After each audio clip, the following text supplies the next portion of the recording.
آج ہمارے نوجوان جب کسی مٹی میں جاتے ہیں، کسی کے میت میں جاتے ہیں، کسی کے جنازے میں شریک ہوتے ہیں، تو وہاں پر جا کر کچھ پڑھنا چاہیے، ایصال ثواب کرنا چاہیے، استغفار پڑھنا چاہیے، کچھ پڑھ کر بخشنا چاہیے، لیکن یہ نہیں کرتے ہیں۔ وہاں پر بیٹھ کر وہی بات کرتے ہیں، وہاں پر بیٹھ کر مجلسیں سجاتے ہیں۔ ایسا لگتا نہیں ہے کہ جنازے میں شریک ہوئے ہیں، ایسا لگتا ہے کہ کسی میٹنگ میں بیٹھے ہوئے ہیں، ایسا لگتا ہے کہ کسی پروگرام میں انہیں بلایا گیا ہے، ایسا لگتا ہے کسی پارٹی میں آئے ہوئے ہیں، ایسا لگتا ہے کسی ڈھابے پر آئے ہوئے ہیں۔ وہاں پر بھی گالی گلوچ ہے، وہاں پر بھی شور شرابہ ہے، وہاں پر بھی گالیاں دیتے ہیں، وہاں پر بھی دنیاوی باتیں کرتے ہیں۔ لگتا نہیں ہے کہ کسی جنازے میں شریک ہوئے ہیں۔ اور دوسری بات یہ ہے کہ جب جنازہ نکلتا ہے اور جنازے کو لے جایا جاتا ہے، جب جنازہ ہوتا ہے، جنازے کے بعد جب میت کو دفنایا جاتا ہے، کچھ لوگ دفنا رہے ہوتے ہیں، اور ہمارے نوجوانوں کا حال یہ ہے، ہمارے معاشرے کا حال یہ ہے کہ کچھ لوگ الگ الگ گروپ بنا کر، زیادہ تر لوگ الگ الگ گروپ بنا کر،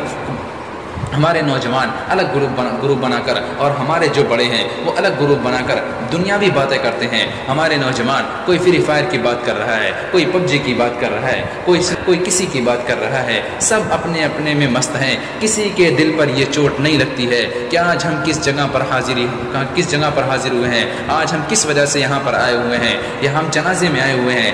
آج جو شخص تابوت کے اندر سویا ہوا ہے، ہم جس کا جنازہ لے کر آئے ہیں، اگر وہ بولنا چاہے تو وہ بول نہیں سکتا، اگر وہ حرکت دینا چاہے تو اپنی باڈی کو حرکت دے نہیں سکتا۔ آج وہ بے بس ہو چکا ہے، آج وہ اس دنیا سے جا رہا ہے۔ ابھی تھوڑی دیر کے بعد ہم اسے یہاں پر دفنا کر چلے جائیں گے۔ جو یہ منظر یہاں پر دکھ رہا ہے، 10 منٹ کے بعد یہ پورا منظر صاف ہو جائے گا۔ اس کے بعد کوئی شخص اس سے پوچھنے بھی نہیں آئے گا، اسے دیکھنے بھی نہیں آئے گا۔ اور ہمارے بڑوں کا حال یہ ہے کہ وہ بھی اپنا الگ گروپ بنا کر کہیں جگہ پا جاتے ہیں تو وہاں پر اپنی باتیں شروع کر دیتے ہیں۔ کوئی اپنی بیٹی کی بات کر رہا ہے، کوئی کسی رشتے کی بات کر رہا ہے، کوئی اپنے لڑکے کی بات کر رہا ہے، کوئی کسی کا رشتہ لگا رہا ہے، کوئی اپنی فیکٹری کی بات کر رہا ہے، کوئی اپنی بزنس کی بات کر رہا ہے، کوئی اپنی دکان کی بات کر رہا ہے۔ سب اپنے اپنے میں مست ہیں۔ کسی کے دل پر یہ چوٹ نہیں لگتی ہے کہ آج ہم کس وجہ سے یہاں پر حاضر ہوئے ہیں، کل ہمیں بھی اسی طرح تابوت میں سو کر ہمیں بھی جانا ہے، ہمیں بھی اس دنیا سے رخصت ہونا ہے۔ جس طرح آج وہ شخص سویا ہوا ہے اور اپنی باڈی کو حرکت دینا چاہے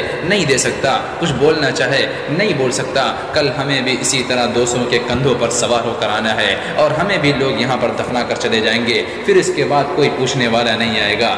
ارے عجب بات تو یہ ہے کہ آج کل کے نوجوان، آج کل کے بڑے اپنے باپ کو اپنے ہاتھوں سے دفن کر کے، اپنے ماں کو اپنے ہاتھوں سے دفن کر کے اپنے ماں باپ کی قبرستان کو بھول جاتے ہیں۔ یہ ہمارے معاشرے کا حال یہ ہے۔ تو کیا پڑھ کر بخشیں گے؟ جب اپنے ماں باپ کی قبر کو نہیں یاد رکھتے تو انہیں کیا یاد رکھیں گے؟ آج ہمارے نوجوانوں کا حال یہ ہو گیا ہے، ہمارے معاشرے کا حال یہ ہو گیا ہے۔ کسی شاعر نے کیا خوب کہا ہے، فکر عقبہ کی کر آج ہی بے خبر، کل نہ کر کل کا کوئی بھروسہ نہیں، کل نہ آیا کبھی اور نہ آئے گا کل تو کیا ایک پل کا بھروسہ نہیں۔ کر عبادت خدا کی جوانی میں تو، کر عبادت خدا کی جوانی میں تو، کل بڑھاپا تیرے سر پہ آ جائے گا، قوت و دست پا ختم ہو جائے گی، ایسی عبادت کا کوئی بھروسہ نہیں۔ اور ناز تھا کتنا دولت پہ قارون کو، ناز تھا کتنا دولت پہ قارون کو، بھول بیٹھا وہ سب دین ایمان کو، خاک میں مل گئی اس کی دولت سبھی، ایسی دولت کا کوئی بھروسہ نہیں۔ اور روح شداد جب نکالی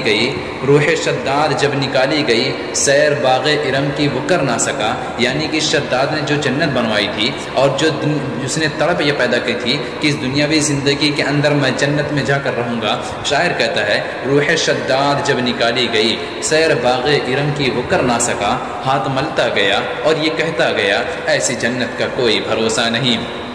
اور یہ تو مانا اجل آئے گی ایک دن، اجل یعنی کہ موت، یہ تو مانا اجل آئے گی ایک دن، کیا پتہ کب کہاں روح پرواز ہو، مہ مقدر تو مل جائے گی 2 گز زمین، ورنہ تربت کا کوئی بھروسہ نہیں۔ اللہ تبارک و تعالی سب سے پہلے مجھے ان چند باتوں پر عمل کی اور اس کے بعد آپ سب کو عمل کی توفیق عطا فرمائے۔